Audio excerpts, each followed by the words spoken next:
আমরা তো যদি বলি একজন রাজনৈতিক কর্মী বা যদি সাধারণ মানুষ বলি, কারণ এই ধরনের ওই অর্থে ওই লেখাপড়াটা তো আমাদের না, এটা তো নাই তো কেউ বলতে পারবে না, আছে তো।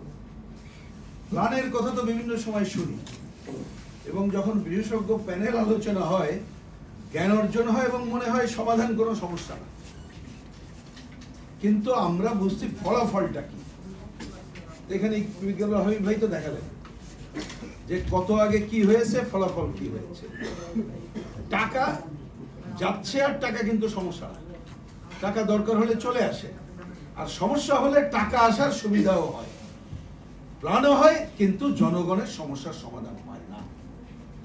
সেই জায়গা থেকে আমার বিবেচনায় করণীয়গুলোকে কিছুটা যদি আমরা একটু ঝালাই করতে পারি, সেটাই দেখার ব্যাপার। তা সেই বিবেচনা থেকে আমি দু চারটে কথা বলি। আমার প্রথম বক্তব্য হচ্ছে, আমরা ঢাকা, যেহেতু ঢাকা তার জলবদ্ধতা নিয়ে কথা হচ্ছে, আমি এই জায়গায় থাকি, অন্যদিকে যাবো না।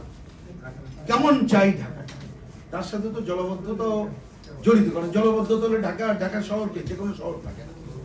আমরা তো একটা দক্ষ, বসবাসযোগ্য এবং সমতা ভিত্তিক শহর চাই।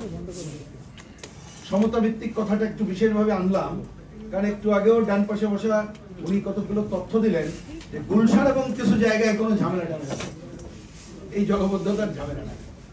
এবং ঝামেলা নাই মানে আপনি ওইখানে যদি 2-4 মাস অন্য জায়গায় জলবদ্ধতা থাকে, তাহলে খাওয়া পর অন্য কিছুর অভাব হবে না, টাকার অভাব নাই, আর নিচে ওইসব চলে আসবে। তাহলে যদি আমরা একটা শহরকে বসবার জন্য সমতা ভিত্তিক এইটা না করতে পারি, আর দক্ষতা বলতে আমি সহজে বুঝি যে একটা বৃষ্টি বা কোনো সমস্যা হলো বা আগুন লাগলো, সেখানে দক্ষতার সাথে এটাকে ম্যানেজমেন্ট করতে হবে। সিম্পল, আমাদের বিবেচনায় এইরকম একটা সহজ জায়গার ঢাকা আমাদের দরকার, তার মধ্যে জলবদ্ধতার রূপ আমরা দেখছি। ওই তথ্য দেখেন, আমাদের মুখস্থ থাকে না, উনি যেটা বললেন খুবই কারেক্টলি অ্যাড্রেস করেছেন যে 4 সালের থেকে বৃষ্টি কম,